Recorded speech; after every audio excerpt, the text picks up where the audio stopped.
allemand ou italien, bien sûr, mais nous ne sommes plus un champion arrogant parce que notre taux de natalité est en train de baisser. Et il propose à la fois un mélange à la fois de politique nataliste, mais aussi d'immigration.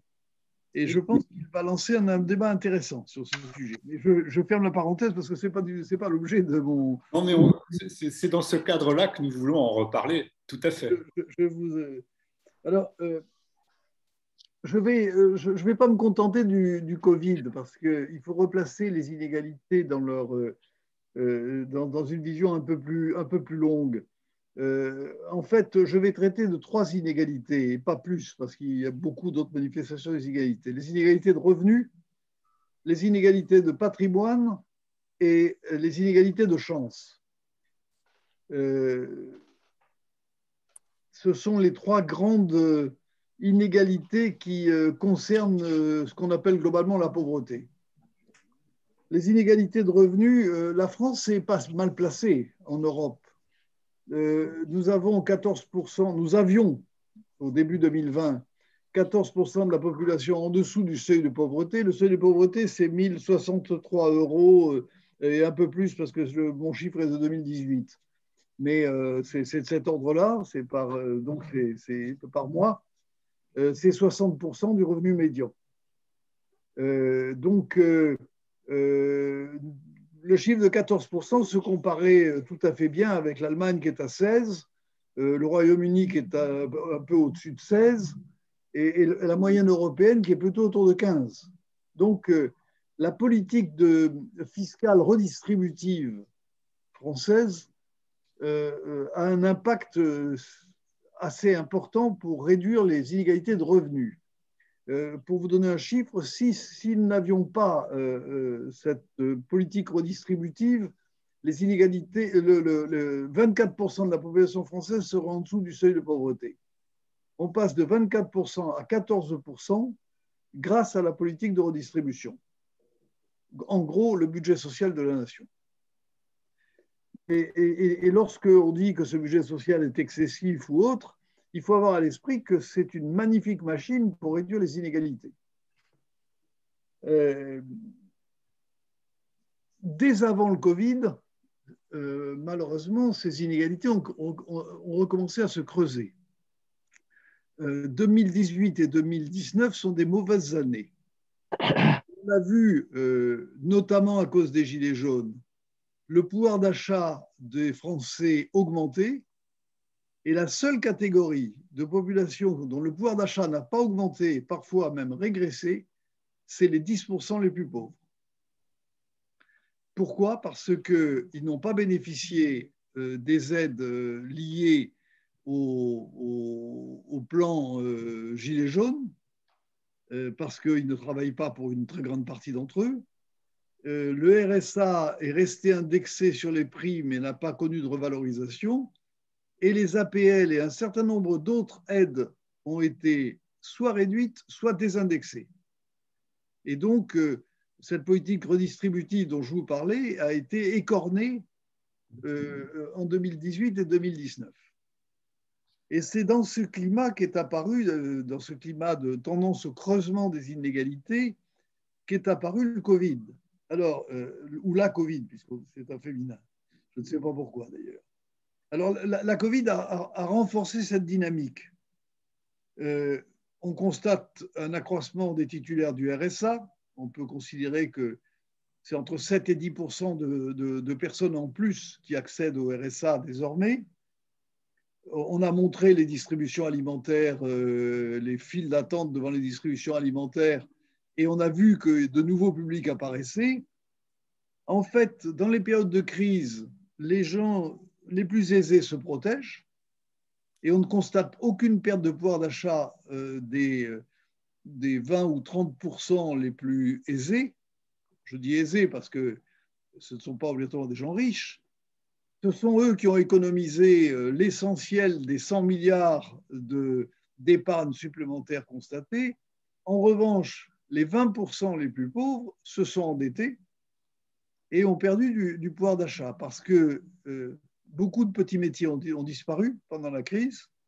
Le travail au noir, qui est quand même une source de rémunération pour les personnes en difficulté précaire, le travail au noir a été très largement réduit et ceci s'est traduit par un accroissement du taux de pauvreté qu'on n'a pas mesuré, mais que moi j'estime de l'ordre de 1%.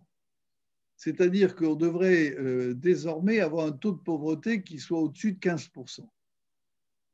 Je vous parlais de 14 juste avant. Au-dessus de 15%. C'est un chiffre que je n'ai pas vérifié, hein, donc je vous le dis un peu de chic, mais c'est à moi. Je fais un aparté qui aura sa petite portée économique, c'est que la décroissance, puisque nous avons été en décroissance de 10% au cours de l'année 2020, est spontanément injuste. La décroissance crée de l'injustice. Et je le dis à ceux qui sont des adeptes de la décroissance, ils doivent savoir que ça ne fera que renforcer les inégalités. Et que s'ils veulent, en période de décroissance, réduire les inégalités, il va falloir qu'ils prennent des mesures extrêmement fortes et très radicales. Et je ne suis pas sûr que ces mesures soient acceptées. Parce que quand on réduit le gâteau, il est plus difficile encore de le partager. Le deuxième niveau d'inégalité, c'est le patrimoine. Alors là, la France est beaucoup moins bien placée. Les inégalités de patrimoine sont beaucoup plus fortes en France que les inégalités de revenus. Pour une raison très simple, c'est la hausse du prix de l'immobilier. La France est un pays où il y a beaucoup de propriétaires. Les propriétaires bénéficient de la hausse de l'immobilier et cela crée des inégalités patrimoniales fortes entre ceux qui possèdent de l'immobilier qui a une valeur, parce qu'il y a de l'immobilier qui n'a aucune valeur, mais de l'immobilier qui a une valeur, et ceux qui n'en possèdent pas. Le marché des actions a évidemment aussi profité, mais alors là, une catégorie de, je dirais là, c'est pas aux plus aisés, c'est aux plus riches que ça a bénéficié, qui ont bénéficié de la hausse de la valeur des actions. Il y a un vrai problème en France, et je pense que cela nous conduira un jour à regarder le problème des droits de succession, qui est un tabou dans notre pays. Il y a l'ISF, évidemment, où il y a le débat sur l'ISF, il y a un certain nombre de taxations, la suppression de la taxe d'habitation ou des choses comme ça, évidemment, sont des mesures qui avantagent les détenteurs de patrimoine, de taxe foncière plutôt. Ça avantage les détenteurs de patrimoine. Mais on constate, si on veut aller dans un sens de réduction des inégalités patrimoniales, il va falloir se poser la question du droit de succession, qui est une question, c'est une vache sacrée en France. Et il est extrêmement difficile de s'y attaquer, alors que je crois qu'on n'y échappera pas. Il faudra s'y attaquer. Et nous avons des droits de succession qui ne sont pas les plus faibles d'Europe, pas du tout. Les Belges sont infiniment meilleurs que nous, dans le sens de la faiblesse des droits de succession, les Anglais également, mais en France, le fait que les inégalités patrimoniales sont très fortes va poser une question de droit de succession. Alors ça pose un problème pour la succession de l'appareil productif. Et là, il y a des mécanismes qu'on appelle les Dutreil qui permet de limiter les droits de succession lorsque la personne qui hérite reprend l'exploitation de son père ou de sa mère. Mais cette question de droit de succession, globalement, pour les particuliers, devra se poser. La troisième inégalité qui est en France le véritable problème, à mon avis, c'est l'égalité des chances. En fait, l'ascenseur social ne fonctionne plus. Il n'y a pas de mobilité sociale forte. Pour vous donner quelque chose qui est une image, parce qu'on ne peut pas le vérifier dans la réalité, on considère qu'il faut 6 générations à quelqu'un pour sortir de la pauvreté. 6 générations. Ça veut dire qu'on ne sort pas de la pauvreté. Ça veut dire que les pauvres sont des fils de pauvres et que les fils de pauvres vont engendrer des pauvres. Là, l'héritage fonctionne. Et je pense que le président de la République a une expression que je juge juste. Il dit les gens sont assignés à résidence. Et c'est vrai. C'est un des problèmes de notre pays. Et je pense que c'est celui qui mine le plus nos concitoyens. C'est qu'ils ont l'impression qu'ils n'ont pas la possibilité de reprendre l'ascenseur social. Je me souviens de quelqu'un qui avait écrit un bouquin qui s'appelait « L'ascenseur social est en panne, je prends l'escalier ».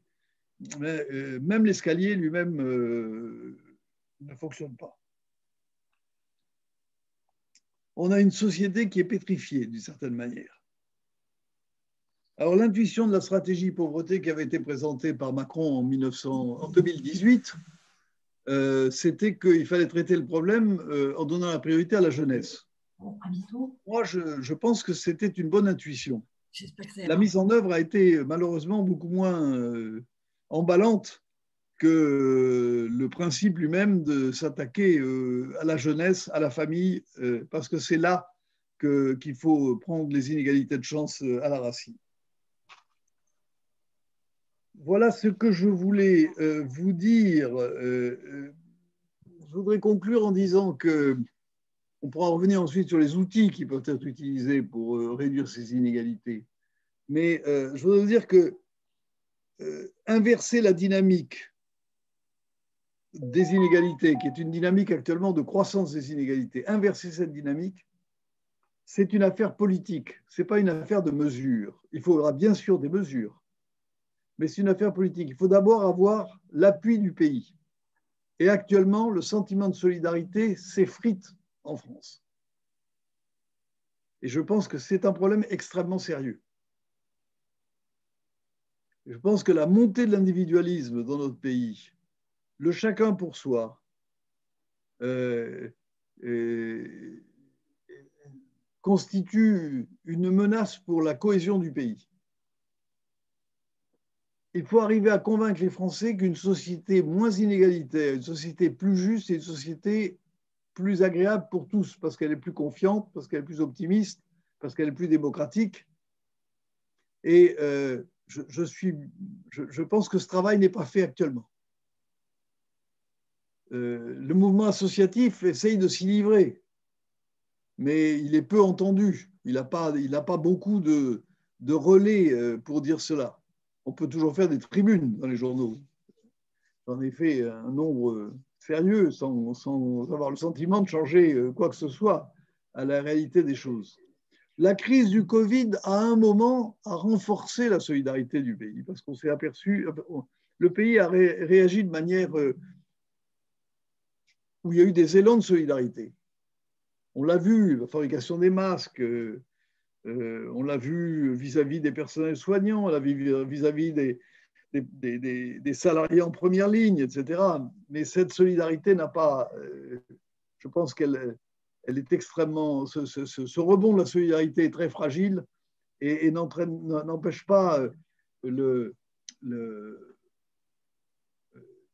l'effritement de la solidarité dans une société archipélisée, pour reprendre l'expression de Fourquet, où chacun se referme sur lui-même. Les riches font sécession et ils ne sont pas les seuls, parce que les banlieues font sécession aussi, et certains territoires font sécession parce qu'ils sont dans des situations où ils ont le sentiment qu'ils ne peuvent rien attendre du reste du pays. Et donc, ils ont tendance à se refermer sur eux-mêmes. Et parfois à voter dans un sens que nous pensons, je pense, largement tous ici. Voilà ce que je voulais vous dire. Donc, c'est d'abord une bataille culturelle, c'est une bataille politique. Il faut que la lutte contre les inégalités devienne un enjeu politique dans le pays. C'est le seul moyen de pouvoir ensuite mettre en œuvre les mesures techniques, que ce soit la fiscalité, que ce soit les successions dont je parlais, que ce soit l'augmentation des prestations sociales. Moi, je n'étais pas un adepte du RSA pour les jeunes, mais je le suis devenu quand je vois la situation dramatique des jeunes actuellement.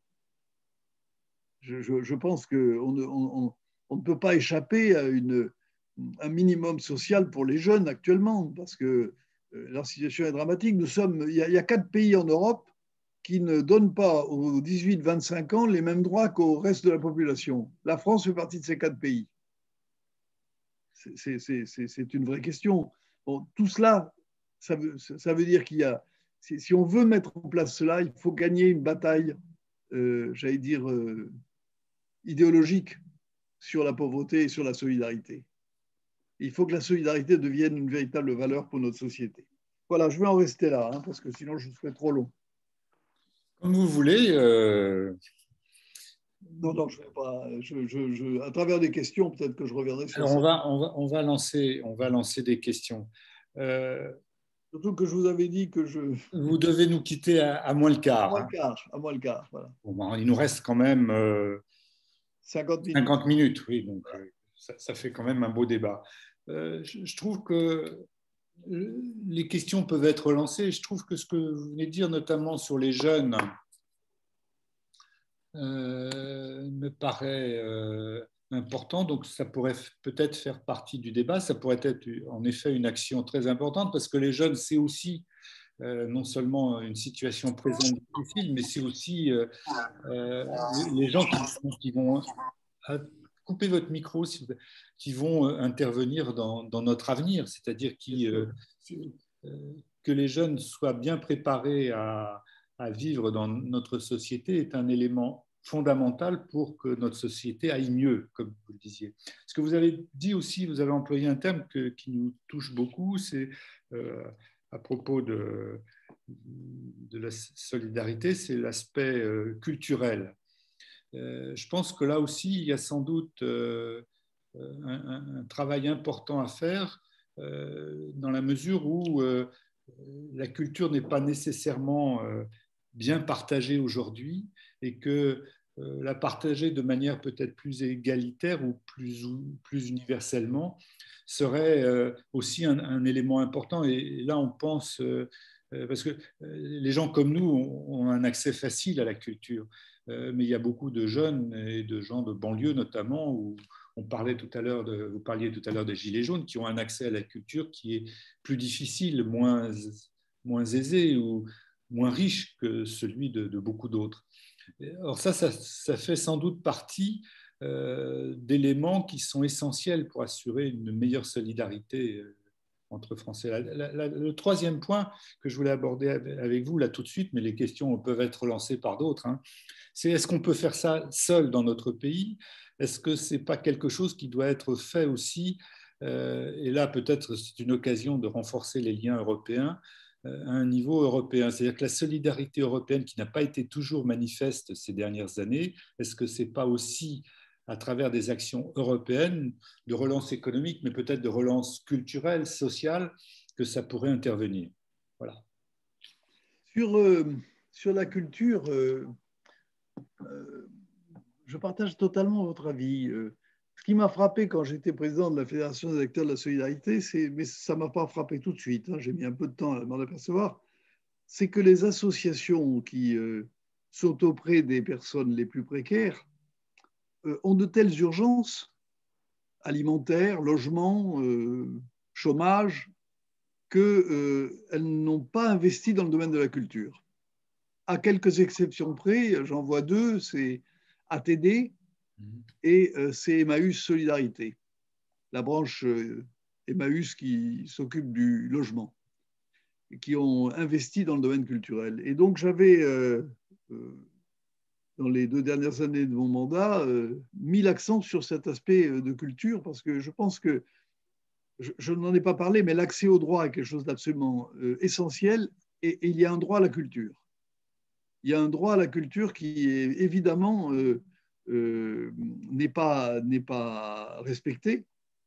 Et d'autre part, je pense que la culture est un moyen d'aider les personnes à s'engager dans des parcours de réinsertion. Comme le sport, d'ailleurs. les associations ne s'occupent pas du sport. Or, si on veut intéresser les jeunes, il faut s'occuper du sport. Et je crois que là aussi, nous devons regarder l'action vis-à-vis des personnes les plus en difficulté plus largement que sur les thématiques habituelles qui sont le revenu, l'emploi, le logement. Je crois qu'il faut aller regarder dans le champ culturel, dans le champ des loisirs, bien sûr, aller permettre à des gens d'aller passer 8 jours au bord de la mer et dans le champ du sport. Je crois qu'il y a... on croit que c'est accessoire, et en fait, ça ne l'est pas. C'est pour la dignité des gens et c'est pour les remettre dans des dynamiques positives vis-à-vis de leur propre avenir. Sur faire ça seule, l'Europe, l'Europe développe certaines actions. Et je me souviens d'il y a 2 ans où l'Europe voulait supprimer le soutien au programme alimentaire de chacun des pays. Oui, malheureusement. Oui. Donc, je trouve que l'Europe... alors maintenant, je sais que les cordons de la bourse sont un peu distendus, heureusement. Mais je n'attends pas de très grandes initiatives en matière sociale de l'Europe, surtout que les pays rappellent à l'Europe que c'est une compétence nationale et que ce n'est pas une compétence européenne. Alors, faut-il que ça devienne une compétence européenne? Personnellement, je me pose la question. Bon. On pourra reprendre cette question-là, sans doute, mais bon. Il y a des questions, je vais peut-être vous les poser. Si certains veulent les poser directement, là, je vois des questions qui sont écrites. Hein. Ne croyez-vous pas que le déficit de solidarité est lié à la rupture de liens de confiance avec les institutions ainsi que l'absence d'un dialogue où le citoyen soit partie prenante de l'élaboration des politiques? Rupture du lien de confiance avec les institutions et absence de dialogue où le citoyen soit plus partie prenante de l'élaboration des politiques. Oui, je comprends bien. Oui.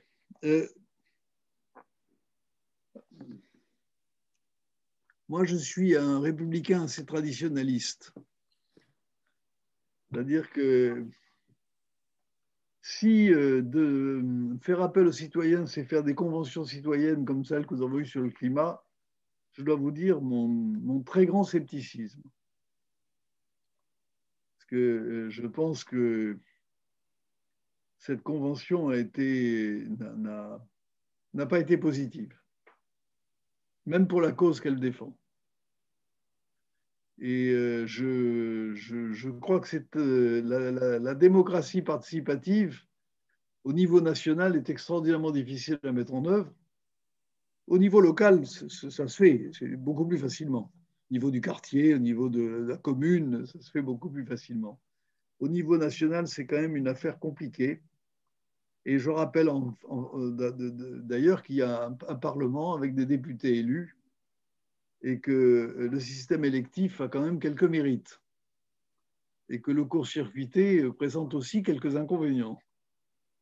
Donc, lorsqu'on dit renforcer le lien de confiance, alors, rupture du lien de confiance avec les institutions, je partage totalement cet avis. Il y a une rupture du lien de confiance, c'est clair, et qui conduit au repli, c'est évident. Et ce rupture du lien de confiance, il est particulièrement fort en France, on ne le trouve pas ailleurs. Peut-être en Italie, mais certainement pas dans les pays Allemagne, Autriche, Suisse, Grande-Bretagne, même Grande-Bretagne. Et ça, c'est inquiétant quand on voit que les parlementaires sont, les partis politiques, les parlementaires, les gouvernements sont dans le degré de confiance dans les sondages au plus bas. Il n'y a que les maires qui s'en tirent à peu près. On peut se poser effectivement des questions sur la solidité de notre démocratie. Parce que les gens n'y croient plus. Et ça, c'est un véritable sujet. D'ailleurs, on constate qu'ils votent de moins en moins. Et c'est un sujet de préoccupation. Et je pense que ça fait partie du délitement du lien de solidarité. Là, je partage cet avis. Alors, donc, remise en cause de la démocratie représentative, je pense qu'il faut... C'est Annie Non moi, je ne veux pas qu'on jette le bébé avec l'eau du bain. La démocratie représentative, c'est quand même pour moi la seule dont le fonctionnement soit à peu près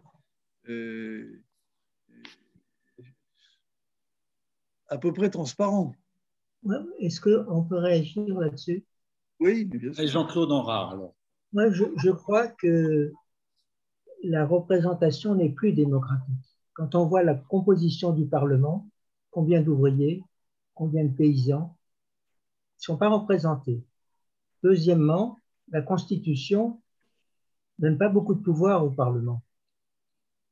Et c'est pour ça qu'on ne peut pas avoir ça dans les institutions. La Ve République, elle est peut-être bien au début, mais là, elle fonctionne extrêmement mal.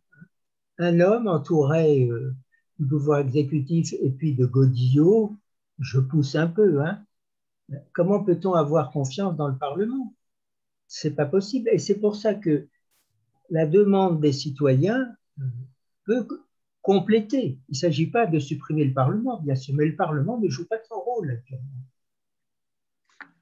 Il faut peut-être se poser la question de savoir pourquoi il ne joue pas son rôle. Moi, je pense qu'il y a eu une réforme catastrophique, c'est d'avoir aligné le mandat du président de la République sur celui des députés. Je crois qu'on est tous d'accord. Qui fait que les députés sont élus par le président de la République, quoi, en gros. C'est lui qui les désigne, puisque c'est sa majorité qui, dans le mois suivant, fait la majorité. Donc, on a affaire à un système totalement pervers. Donc, et je me suis abstenu au moment pour le référendum sur le quinquennat. J'aurais dû voter contre. Je regrette de ne pas avoir voté contre. Et je pense qu'on a fait là une très grosse erreur. Et d'autre part, je pense que la dérive de la pratique constitutionnelle s'éloigne même de la Constitution elle-même sur les pouvoirs du Parlement. Je pense que le Parlement a beaucoup plus de pouvoir dans la Constitution que dans la pratique constitutionnelle. C'est un véritable sujet, je crois. Quant à la composition de l'Assemblée nationale, ou du Sénat, encore pire, c'est extraordinairement difficile de changer les choses. Alors, je ne veux pas être léniniste, qui pensait que c'était une élite, une petite élite constituée d'intellectuels venant de la bourgeoisie qui devait guider la révolution. Donc, je n'en suis pas là, mais je crois que est-ce que la proportionnelle changerait quelque chose? J'en suis pas du tout sûr. J'en suis pas du tout sûr. Et d'autre part, amener des ouvriers à se présenter. D'abord, les ouvriers ne sont plus dans les partis politiques. Donc, ils ont fait sécession d'une certaine manière. Soit ils votent pour Mme Le Pen, soit ils ne votent pas. Et pour l'essentiel, ils ne votent pas. Donc, mais ça, c'est la faute aussi de la manière, excusez-moi, je crois qu'on peut exprimer ses opinions politiques ici, Monsieur le Président, mais je pense que la gauche a failli pendant 30 ans et qu'on le paye. Hein, quand la gauche mène la politique de la droite, il ne faut pas s'attendre à ce qu'elle puisse conserver l'appui des masses populaires. Elle a perdu l'appui des masses populaires. Et donc, c'est vrai que la démocratie française est malade. Quand on voit un mouvement comme celui des Gilets jaunes, c'est la manifestation d'une maladie profonde de notre système démocratique. Je ne crois pas qu'on remplace ça avec des conventions citoyennes, personnellement, dont on ne sait pas comment les gens sont choisis, parce qu'ils ont quand même été choisis. Et on ne sait pas par qui ils sont cornaqués. Et moi, j'ai les plus grands doutes sur la manière dont ils ont été pris en main. Donc, je suis ça peut être l'objet de manipulations tout à fait dangereuses. Encore une fois, je préfère le système électif à ça, au tirage au sort organisé. C'est un tirage au sort organisé, je rappelle. Bon, on pourrait revenir sur ça. Hein. On pourrait engager sans doute un jour un débat sur cette question, parce que c'est une question. Je pense que ça relève tout à fait de vos compétences. D'autant que dans certains pays, ça se pratique relativement bien. Oui. C'est ce qu'on appelle des conférences de consensus ou des conférences. Oui, mais moi je suis pour les conférences de consensus. Mais qui ne sont pas forcément vraiment de consensus, d'ailleurs, qui peuvent être de dissensus, mais qui au moins permettent de mettre à niveau Absolument. les problèmes. Absolument. Je pense que des conférences qui ne visent qu'à faire, à mettre d'accord tout le monde sur des politiques, je crois qu'il faut accepter le dissensus. Il faut accepter le débat. Il faut accepter la différence et la discorde, dès lors qu'elle se fait dans des conditions qui sont des conditions maîtrisées, évidemment. Tout à fait. Et donc, ça mériterait, ce serait sans doute, Jean-Claude, un sujet qu'il faudrait qu'on reprenne, parce que c'est un sujet qui est compliqué. Quand des conférences de citoyens n'ont pas très bien réussi, on dit ça ne sert à rien. Alors peut-être que ça peut servir à quelque chose, mais peut-être pas dans les conditions où ça s'est passé, et peut-être pas de la façon dont ça s'est passé. Et quand les Islandais ont fait une conférence citoyenne pour refaire leur constitution, ils ont quand même été assez bons. Ce qui veut dire que ça marche quand il y a eu un travail de fond depuis un certain nombre d'années. C'est-à-dire que c'est la mousse qui arrive après la marée, en quelque sorte. Et puis c'est une culture très différente. C'est une culture extrêmement différente. Sans doute. Nous sommes quand même des héritiers de la Révolution française. Hein. C'est vrai. D'autres questions? Alors, je vais voir, parce qu'il y a des questions qui apparaissent quand même. Donc, notamment les questions sur... alors, je ne sais pas si Denis voulait poser une question, je n'ai pas bien vu. Il y a des questions sur le revenu universel de Benoît Hamon. Est-ce que c'était une si mauvaise idée? Vous avez parlé de RSA pour les jeunes, en tout cas de faire des mesures pour tous les jeunes. On revient un petit peu à ça.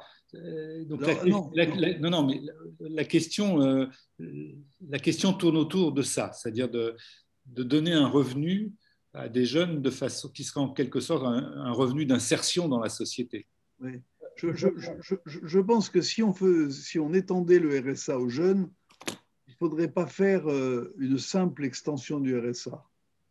Il faudrait que ça soit accompagné d'une sorte de contrat pour la formation et l'accompagnement des jeunes. La garantie jeune, de ce point de vue, est pas mal, mais la garantie jeune, c'est un nombre de jeunes relativement limité, et surtout, c'est à durée limitée. C'est maximum 18 mois. Et que deviennent ces jeunes au bout de 18 mois? Donc, je pense que moi, je suis prêt à ce que ça s'appelle pareil, RSA jeune, mais garantie jeune, dès lors que ce n'est pas limité dans le temps. Alors, moi, je suis pour le revenu de base et contre le revenu universel.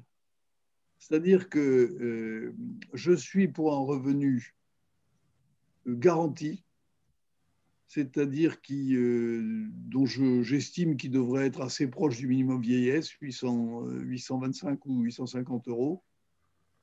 Les personnes qui gagnent 400 euros recevraient 450 euros. Ceux qui gagnent 200 euros recevraient 650, un complément. Mais je ne suis pas pour que tout le monde, quel que soit, sans distinction, reçoivent 800 ou 1000 euros. D'abord parce que le coût est astronomique, c'est de l'ordre de 400 milliards quand même. Hein. C'est-à-dire que ça remplace il faut savoir que soit on double le budget social de la nation, soit on remplace des tas de prestations par ça. Donc, je crois que... Et deuxièmement, je ne vois pas pourquoi moi, dans ma situation, qui est plutôt une situation aisée, je recevrais un revenu universel. Je trouve que ça n'a pas de sens. Or, le revenu universel de Hamon, c'était tout le monde recevait ça. Tout le monde.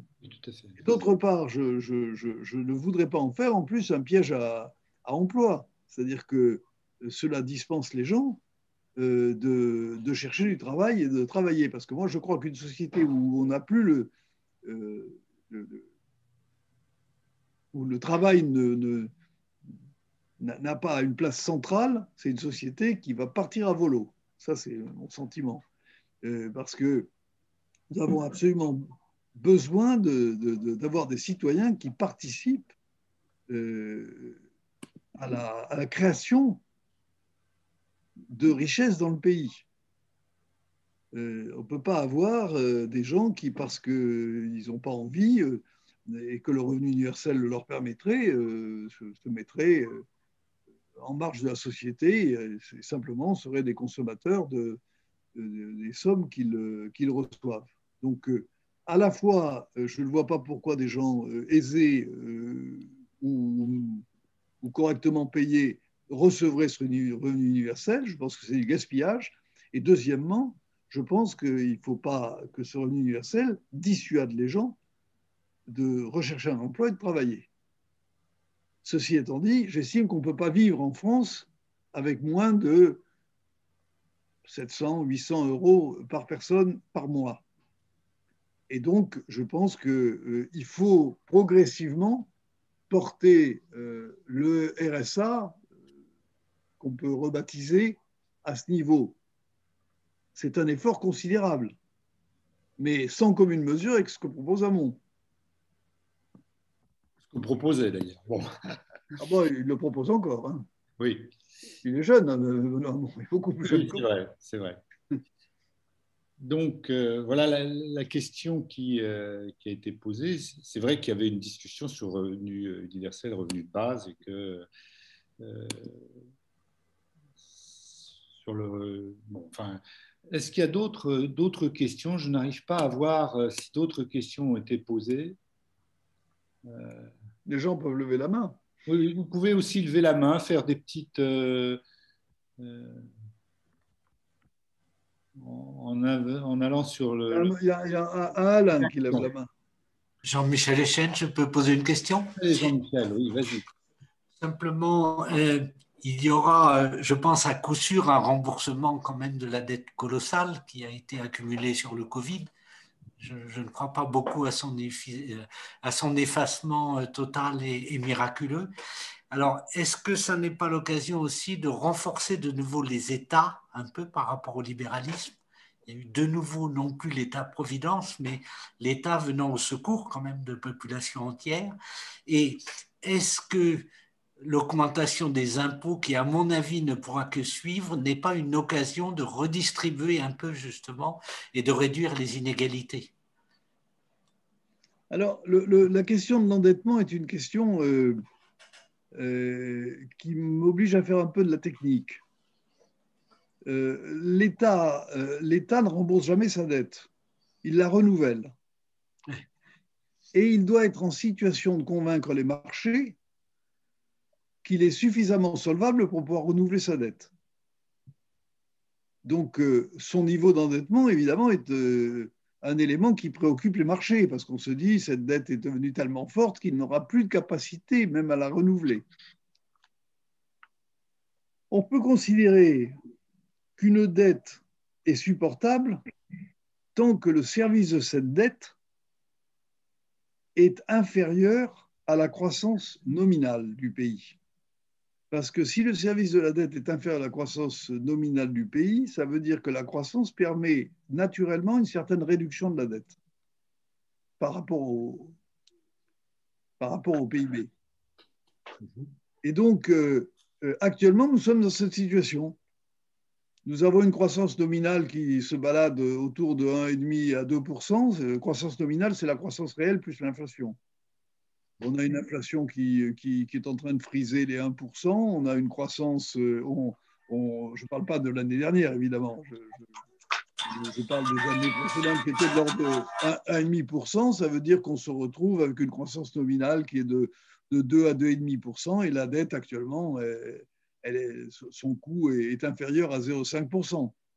Donc, on est dans une situation où on peut s'endetter sans mettre en péril notre capacité à renouveler la dette. C'est-à-dire que les marchés financiers qui font comment ça se passe constatent que nous avons un service de la dette qui est inférieur à la croissance nominale, et ça les rassure. C'est pour ça que la France continue à s'endetter à des conditions extraordinaires. Ceci peut ne pas durer autant que les contributions, parce que les taux d'intérêt peuvent remonter. Ce n'est pas le plus probable. Moi, je ne suis pas un spécialiste, mais ce que je lis, c'est que les spécialistes considèrent que ce n'est pas ce qui est le plus probable devant nous pour les 4 ou 5 prochaines années. Mais au-delà, on n'en sait rien. Si les taux augmentent, si on revient sur des taux de 2 à 3%, qui ne sont pas des taux quand même prodigieux, on risque de se trouver dans une situation où la croissance nominale serait inférieure au taux d'intérêt. Et alors là, ça veut dire que les emprunts font boule de neige. C'est-à-dire qu'il faut emprunter pour payer les intérêts. Et là, nous aurions une difficulté. C'est pour ça, quand même, il faut être assez vigilant sur le niveau de la dette. Même si, encore une fois, l'idée de rembourser est une idée... c'est pas comme ça que ça fonctionne. Les États ne remboursent pas leurs dettes. Les États-Unis moins que les autres. Eux, ils émettent des bons du Trésor et le monde entier les achète. Et quand ces bons du Trésor arrivent à échéance, les États-Unis en émettent d'autres. Donc, parce que personne n'imagine que les États-Unis soient insolvables. Nous pouvons, nous encore, nous permettre de jouer cette carte-là. Il faut être vigilant, on ne peut pas faire n'importe quoi, mais actuellement, on peut encore jouer cette carte. C'est pour ça que moi, je dis que l'endettement doit être réservé, la croissance de l'endettement, à des investissements qui stimulent la croissance. Pour que cet endettement finance, en quelque sorte, sa capacité à être renouvelée. Voilà. C'est ça qui me paraît absolument essentiel. Ce qui veut dire qu'il ne faut pas s'endetter pour payer les fonctionnaires. Par contre, s'endetter pour construire des infrastructures de très haut débit, pour construire, développer des sources d'énergie qui assurent, qui permettent la croissance du pays, etc. Là, ça a un sens. Pour la formation aussi. La formation, c'est un investissement de croissance, c'est clair. L'éducation nationale, c'est un investissement de croissance. Alors, il y a d'autres questions. Il y a des petites mains qui se sont levées, je crois. Donc, c'est peut-être pas dans l'ordre que je les ai vues, mais il y a Florence, Dominique et Eda. Je pose peut-être Florence. Je connais le prénom, donc voilà. Bonjour. Je crois que je n'étais pas la première, mais ça fait rien. Puisqu'on parle d'inégalité, est-ce qu'il n'y aurait pas aussi à travailler du côté des inégalités de salaire? On a des écarts de salaire énormes dans les entreprises, des écarts de revenus entre le revenu du travail et des actionnaires aussi, ça c'est incroyable. Par quel bout s'y prendre? Je pense que ce n'est pas uniquement en France, il faudrait avoir au moins une politique européenne là-dessus, mais qu'en pensez-vous? Politique européenne, je pense qu'il y a de telles différences entre les différents pays que je n'imagine pas que nous puissions dégager une politique européenne. Par exemple, ce n'est pas un sujet pour les Allemands. Ils ne se posent pas cette question. Donc, les Hollandais non plus. Donc, je pense que ça serait difficile d'avoir une politique européenne. En France, moi, je suis... bon, c'est clair qu'il y a un certain nombre de salaires qui sont incompréhensibles. C'est une petite minorité. C'est ce qu'on appelle les 1% de salaires qui rentrent dans ces salaires incompréhensibles. Tout le problème, c'est que ce sont des gens qui sont extrêmement mobiles qui touchent ces salaires. alors que le reste de la population n'est absolument pas mobile, eux, ils sont extrêmement mobiles. Donc, je pense que l'État n'a pas beaucoup de moyens de les convaincre de maîtriser ces 10 salaires. Et s'ils s'y essayent, les gens vont foutre le camp. C'est ce qui... Alors, c'est un aveu de faiblesse que je dis, mais c'est la réalité. On l'a vu d'ailleurs à un certain moment, les gens allaient s'installer en Belgique, etc. Et les entreprises ont des systèmes qui leur permettent de payer des salaires à l'étranger. Alors, quand ils payent ces salaires dans un pays qui a une fiscalité comparable à la nôtre, ça ne change pas grand-chose. Mais s'ils versent ces salaires dans un pays qui a une fiscalité beaucoup plus avantageuse, évidemment, la personne y trouve son compte. Et les entreprises sont les grandes entreprises multinationales sont tout à fait capables d'organiser cela. Moi, je vais vous donner mon exemple personnel. Airbus, qui s'appelait EADS à l'époque, est une entreprise de caractère, est une entreprise néerlandaise, comme pas mal d'entreprises. Elle a été néerlandaise parce qu'on ne voulait pas, les Allemands ne voulaient pas qu'elle soit française et les Françaises ne voulaient pas qu'elle soit allemande. Donc on l'a mise dans un pays neutre, les Pays-Bas. Eh bien, les Pays-Bas exigeaient qu'une partie de ma rémunération de patron d'Airbus soit versée aux Pays-Bas. Alors, je vous rassure, ils me piquaient 50% de ce que je touchais dans ce pays, c'est-à-dire à peu près équivalent à la tranche supérieure en France. Mais c'est pour vous dire qu'on peut très bien organiser facilement le versement de ces rémunérations à l'étranger. Donc, je suis assez sceptique sur la capacité de l'État à prendre des décisions. Je pense qu'il faut... la publicité qui a été faite est déjà un progrès sur les salaires. Maintenant, on sait exactement ce que les gens gagnent. Et je pense que cet affichage est déjà un élément important. Je ne suis pas sûr que l'opinion publique fasse pression. Moi, je voyais, vous savez, j'étais jusqu'au mois de février au conseil de surveillance de PSA. Le patron de PSA, Carlos Tavares, était fort bien payé. Et selon les critères que vous dites, les syndicats votaient, les représentants du personnel au conseil d'administration votaient des deux mains sa rémunération. Il n'y a jamais eu la moindre contestation de leur part. Donc c'est assez compliqué comme sujet. Et je n'ai pas trouvé la solution, si ce n'est de faire appel au civisme des gens. Et je pense d'ailleurs que c'est une question plus générale. On ne fait pas appel au civisme et au patriotisme des gens. Et je pense qu'il faut faire plus appel au civisme et au patriotisme des gens. Et je crois que c'est... On ne fait pas appel au patriotisme des chefs d'entreprise. Et je pense qu'on a tort. Je pense qu'un certain nombre de chefs d'entreprise seraient sensibles au fait qu'on fasse appel à leur patriotisme. Et là, je pense qu'il faut faire appel au civisme des gens. Alors, l'État peut donner de la soft, ce qu'on appelle de la loi douce, la soft law, c'est-à-dire dire ces rémunérations sont inacceptables, excessives, etc. Mais la question est de savoir si on peut maintenir ces gens en France. Et c'est une vraie difficulté. C'est une vraie difficulté.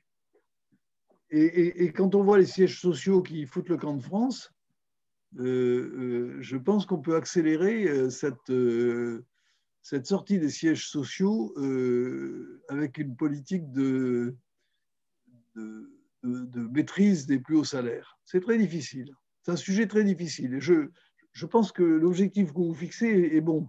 Ce n'est pas normal que quelqu'un gagne plusieurs millions par an. Et je ne suis pas le plus mal placé pour en parler. Donc, je trouve que c'est anormal. Mais je n'ai pas trouvé la solution pour maîtriser ce phénomène, sachant qu'il est mondial.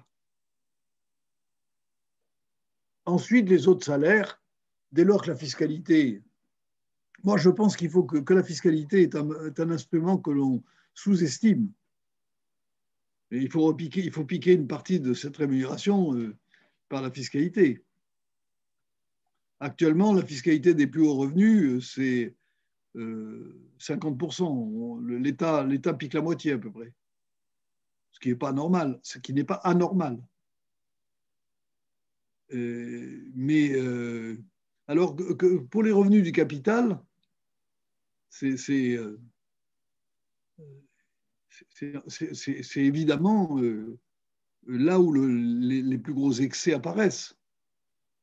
Mais enfin, regardez ce qui se passe aux États-Unis, où M. Musk, par la simple croissance des actions qu'il détient dans son entreprise, est devenu le deuxième homme le plus riche du monde après M. Bezos, le patron d'Amazon.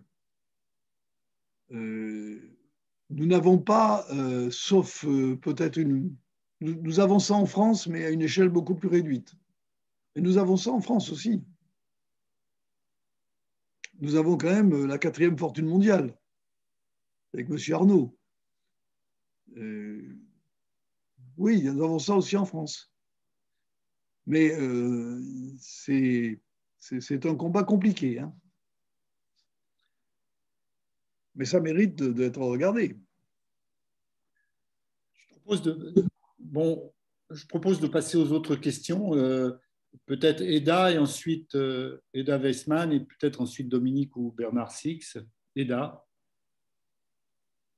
Oui, bonsoir. Moi, j'avais une question que j'avais posée, mais c'était tout en haut, alors vous ne l'avez pas vue.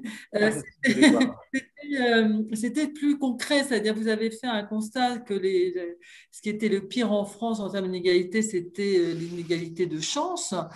Est-ce qu'il y a en Europe ou ailleurs des exemples de pays qui réussissent mieux que nous, qui ont réussi aussi à avoir moins d'individualisme et la solidarité qui s'effriterait moins que chez nous? Est-ce qu'on a des exemples à prendre ailleurs? Est-ce qu'il y a des idées de politique ou de communication, de politique? Et est-ce que c'est par exemple le cas dans les pays scandinaves?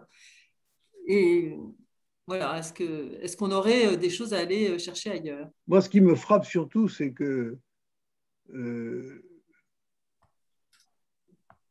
cette inégalité de chance est telle que la société est quasiment pétrifiée.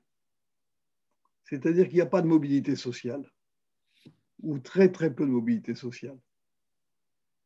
La progression républicaine qu'on a connue, le fils de paysan qui devenait instituteur, et puis le fils d'instituteur qui passait polytechnique, etc., tout ça c'est terminé, ça n'existe plus. Et je crois qu'on a beaucoup perdu dans ce domaine, et que beaucoup de pays sont meilleurs que nous, bien meilleurs que nous. Évidemment les pays nordiques, mais je pense que l'Allemagne est meilleure que nous. Je pense que la Grande-Bretagne est peut-être meilleure que nous. Je pense que nous sommes un pays particulièrement sclérosé et pétrifié dans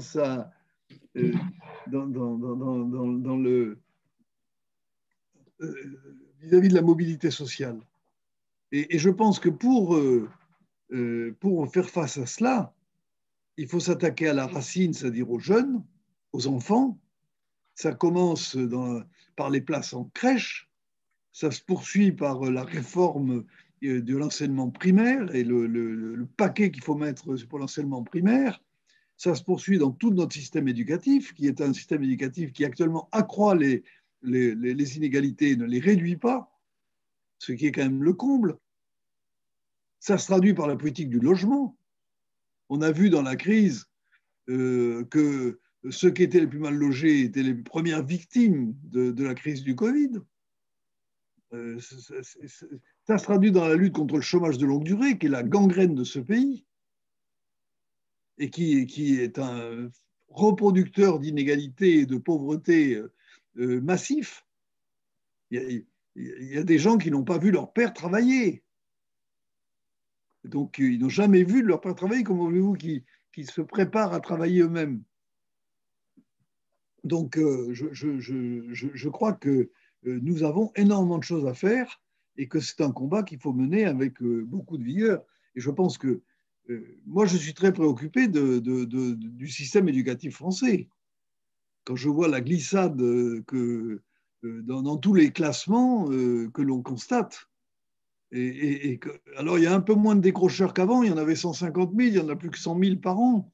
J'aimerais savoir comment on a calculé les 150 000 et les 100 000 pour être bien sûr qu'on n'additionne pas des carottes et des navets.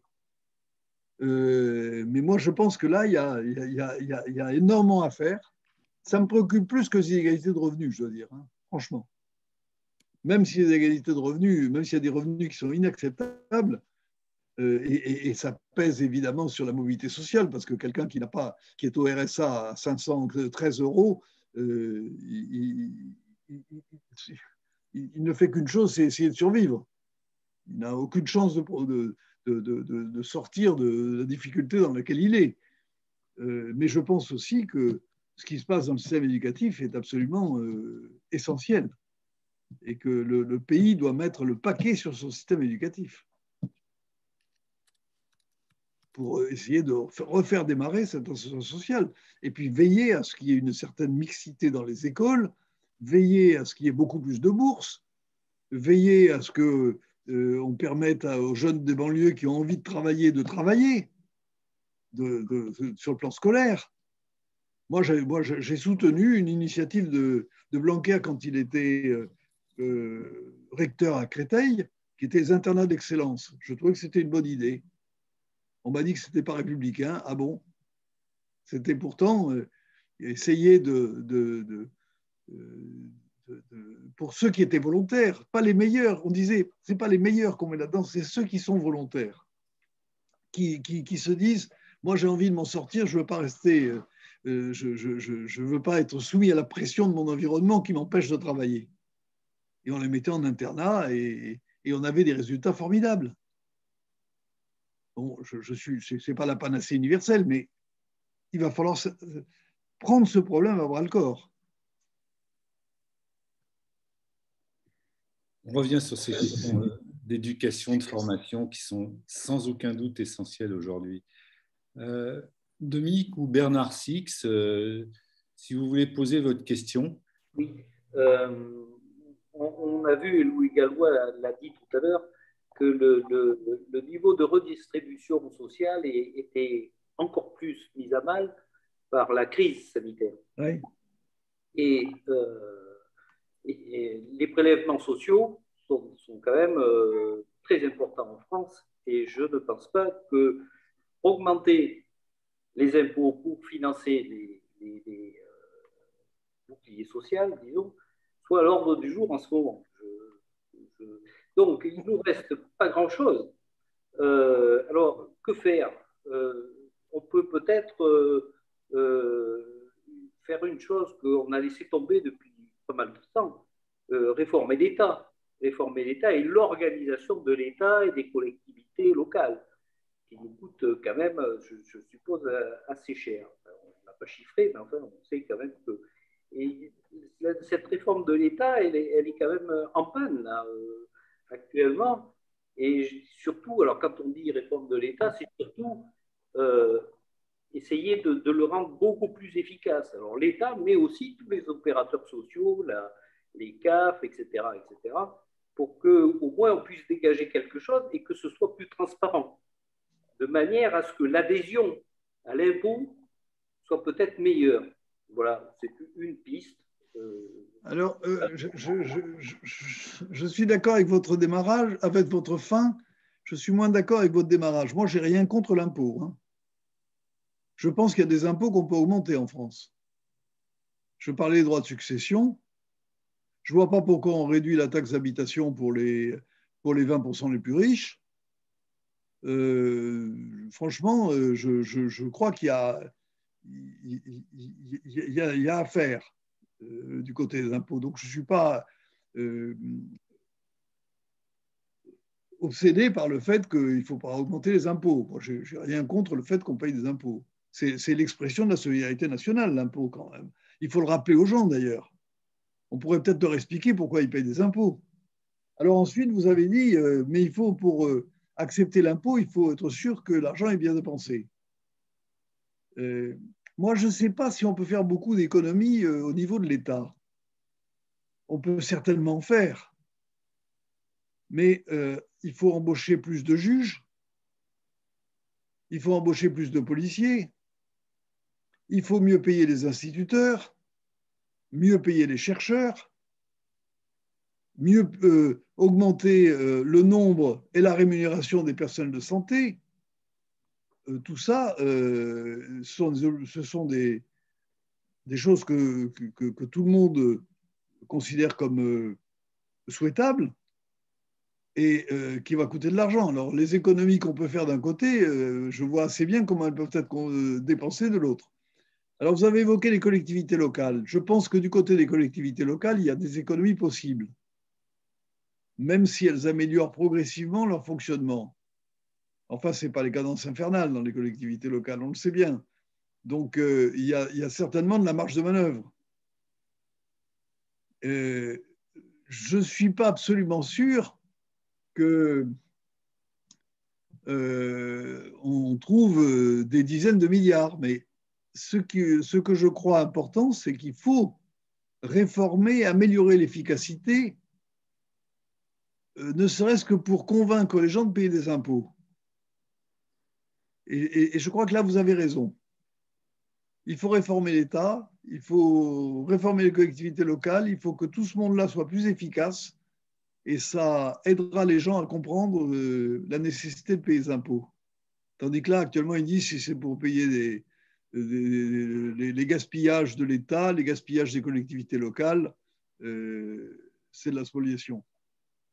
Donc là, je vous rejoins. Le consentement à l'impôt dépend de la qualité de la dépense. Il y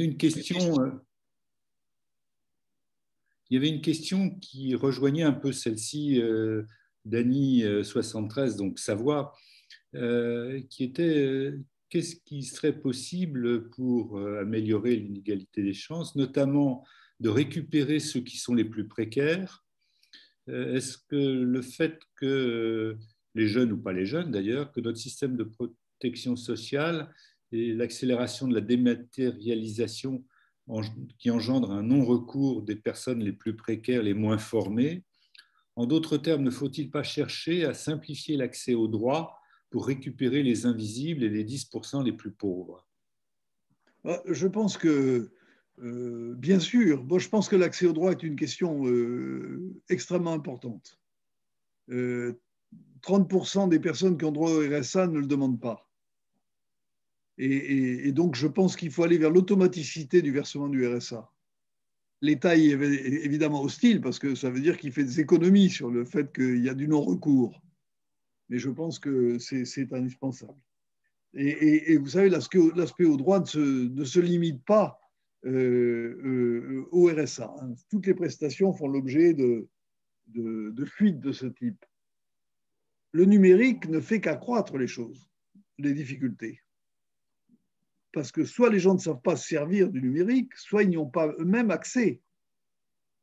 Donc, nous le constatons, moi je vois ça dans le secteur associatif, nous constatons les travailleurs sociaux passent une partie extrêmement importante de leur temps à faire de l'informatique, à aider les personnes à remplir les formulaires qu'ils doivent remplir, qui sont d'une complexité extrême.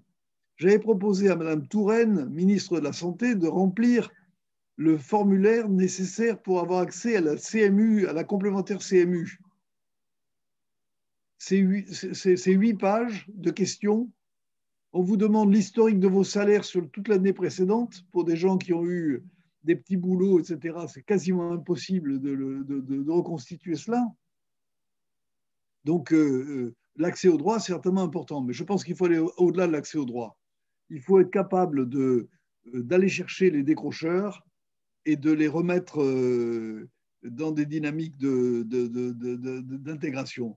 Alors, il y a des choses qui se font. La garantie jeune en fait partie. il y a les écoles de la deuxième chance, il y a les écoles de production, il y a des choses qui se font. Mais je pense que ça, c'est un enjeu tout à fait décisif. On ne peut pas laisser chaque année 100 000 jeunes partir à volo. Et il y a le problème de l'illettrisme aussi, qui est un problème très, très préoccupant en France actuellement. Et il faut que nous soyons capables de faire face à cela, ce problème de l'illettrisme. Donc, il y a énormément de choses à faire pour que on ne laisse pas... c'est pas parce qu'on a raté son école primaire, parce qu'on a raté sa formation initiale, parce qu'on est dégoûté de l'école, il doit y avoir des systèmes de rattrapage. Et je pense que là, nous n'avons pas encore, il y a de très belles expériences, et nous n'avons pas de politique organisée de rattrapage des décrocheurs et de ceux qui sortent du système scolaire sans aucune capacité et sans aucun bagage. Ça, c'est absolument, à mon avis, c'est une atteinte à la République de laisser sortir du système scolaire des jeunes sans aucun bagage. Merci Louis Gallois. Je crois que je vais être obligé d'en rester là, j'en suis désolé. Voilà, on vous remercie. Je crois que tout ce qui vient d'être dit dans les derniers moments, ça ferait un beau programme politique pour des élections présidentielles qui devraient avoir lieu dans quelques temps. En tout cas, on vous remercie beaucoup, Louis Gallois. Merci de m'avoir accueilli. Pour cette soirée avec vous et on espère vous revoir bientôt. Avec grand plaisir. Et je me considère toujours comme membre du Cercle Condorcet. On vous considère toujours et merci beaucoup. Merci Claude Poit. Bonsoir. Bonsoir. Bonsoir à tous aussi. Je pense que si vous voulez encore poser quelques questions, on peut discuter entre nous. Mais je pense que cet échange avec Louis Gallois était particulièrement sympathique, riche, divers aussi. Mais si vous voulez faire, je vois Jean-Claude en grande image, mais si vous voulez faire des remarques ou des questions, ou si vous voulez que ça serve à poser des questions pour les prochaines plénières, vous pouvez très bien nous le dire dès maintenant. Je voyais une main levée qui était Eric. Oui, bonsoir tout le monde. Merci de cette invitation. C'est une amie qui m'a envoyé ça. Alors, je suis peut-être le plus jeune de l'équipe. Moi, je suis salarié, saisonnier. Et il y a une population qu'on n'a pas parlé, c'est bien nous, parce que cet hiver, nous n'avons pas travaillé. Il faut le savoir, on travaille dans le domaine du tourisme, là, pour la plupart d'entre nous. Et il y a une précarité qui est déjà bien présente en Savoie, je veux dire le lieu, c'est la Haute-Tarentaise. Même s'il y a des choses qui avancent tout doucement grâce à des gens qui font bouger des lignes, pas facile. Mais voilà, il faut savoir qu'il y a des saisonniers qui sont partis du territoire, parce qu'il n'y a plus de boulot. Certains n'ont pas eu de contrat de cet hiver. Moi, j'ai eu la chance, travaillant dans le remontée mécanique, d'avoir un contrat signé, même si je n'ai pas été au travail, parce que j'étais chez moi. Certains ont travaillé, mais bref, c'est hyper compliqué. Mais il y a cette population et il y a le logement, bien sûr, qui est un gros problème. Par exemple, sur Val d'Isère, sur la station de Val, c'est une demande de 600 logements pour les saisonniers. Il y a un peu tout ça qui est présent sur notre territoire. Alors, il y a le bâtiment, il y a plusieurs corps de métier, mais là, avec la réforme du chômage qui arrive au mois de juillet prochain, ça va engendrer des catastrophes supplémentaires. Vous parlez de social, d'inégalité. Moi, je connais bien tout ça parce que j'étais au fond du trou il y a plusieurs années. On n'est pas à l'abri non plus. Et c'est un peu tout ça. Et c'est vrai que là, j'ai entendu des choses intéressantes. C'est vrai que ça mériterait. Après, la confiance des élites, moi, je peux vous le dire honnêtement, j'ai nullement confiance aux élites qui représentent on va dire, le département de la Savoie. On se demande dans quel camp ils sont, des fois. On connaît leur position politique, mais voilà, c'est un peu tout ça. Mais c'est un mal-être, un malaise aussi. Et pour terminer, il y a des gens qui se bougent sur le territoire. On essaie de faire bouger les choses. Elles ne sont pas faciles. Là, on sort du confinement, tout ça, mais on attend tous avoir du travail dans le mois qui suit, l'été, et on est nombreux. Je pense qu'on va rester sur la touche. Voilà, c'est un peu tout ça. Alors, voilà, je ne sais pas comment dire tout ça, mais ce débat m'a apporté pas mal de réflexions et bien sûr, c'est l'affaire de tous. La solidarité individualiste, ça c'est vrai. On a un territoire quand même ici. Les gens sont individualistes sur bien des sujets. Moi, en ce moment, je me bouge beaucoup avec des gens sur sur les élections régionales, entre autres. Voilà, je participe à des réunions visio, entre autres, et ça me permet d'apporter du blé, des idées à des gens qui pourraient faire peut-être changer un peu les choses sur la région Rhône-Alpes, Auvergne, ou même déjà sur le département de la Savoie. Voilà, c'est un peu tout ça. C'était très intéressant. Je serais bien content de continuer avec vous. Merci Eric, en tout cas, de nous livrer cette expérience parce que c'est très concret et très en relation avec ce qu'on a dit ce soir, hein, sur les besoins de solidarité, peut-être d'automaticité des aides dans un certain nombre de circonstances. Là, on parlait de mobilité, pardon, de service social, les services de l'État. Pôle emploi a été enlevé de la commune il y a 3-4 ans. On l'a mis à 30 km. Et là, aujourd'hui, on crée des maisons de France. C'est-à-dire qu'on va faire déplacer un agent ou une agente de Pôle emploi, de quelqu'un de la CAF, qui va faire 30 bornes aller, 30 bornes retour, pour venir aider des saisonniers, tout ça, ou des gens, quels que soient, des demandeurs d'emploi. Parce qu'on a enlevé Pôle emploi sur le territoire pour le balancer à 30 km. Alors, imaginez les gens qui habitent à Val d'Isère, Tignes, etc. Même si les maisons des saisonniers qui font un travail depuis plus de 20 ans remarquable. Voilà, on défait un outil et puis derrière, on va reconstruire un truc, plus ou moins reconstruire. Et voilà, ça n'a qu'une ni tête pour moi et c'est la politique, malheureusement. Et puis bon, celle du chômage, ce qui nous attend. Et voilà, ouais. Vous savez, juste pour terminer, vous laisser tranquille, moi j'ai découvert dans un rapport que j'ai eu en 2006 sur les saisonniers, tout ça. Moi, je suis saisonnier depuis 92, hein, ce n'est pas d'aujourd'hui.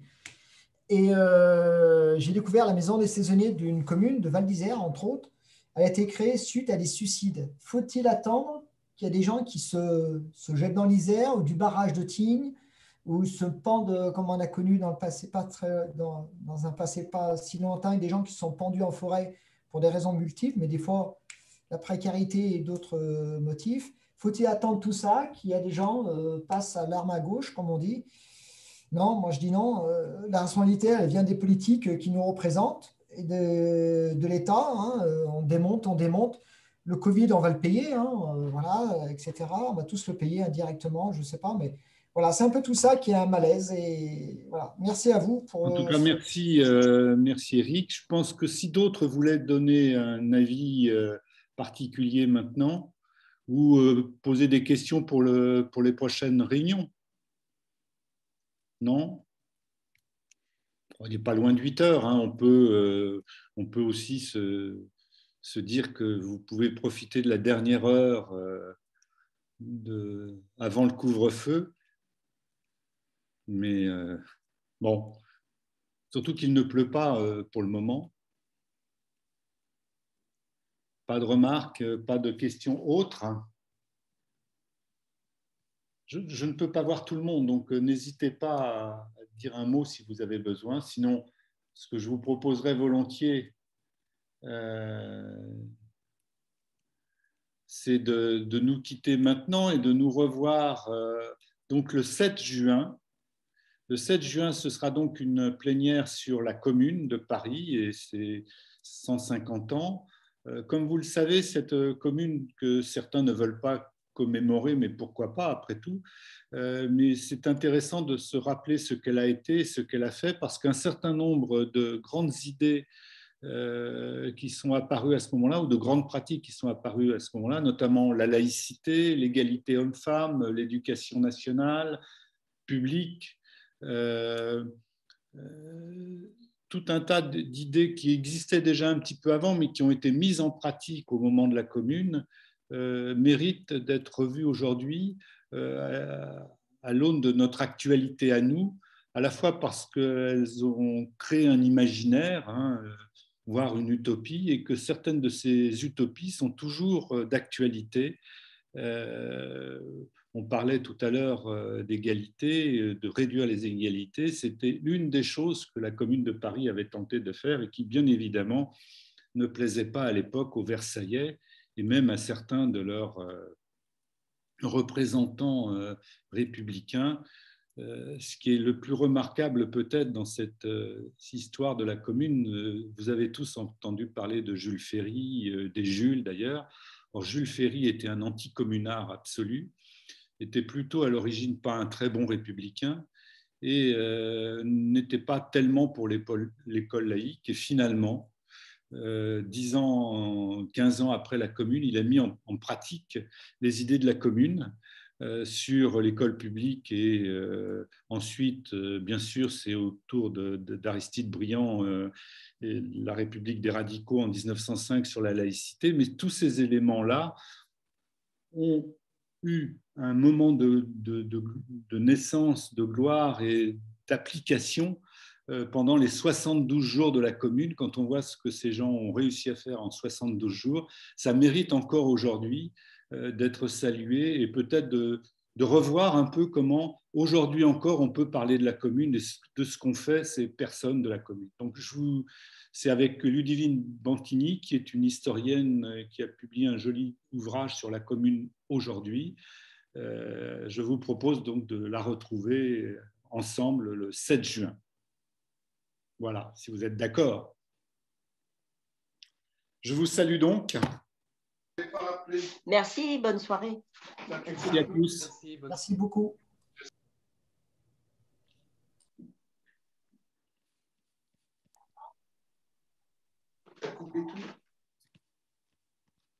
Termine.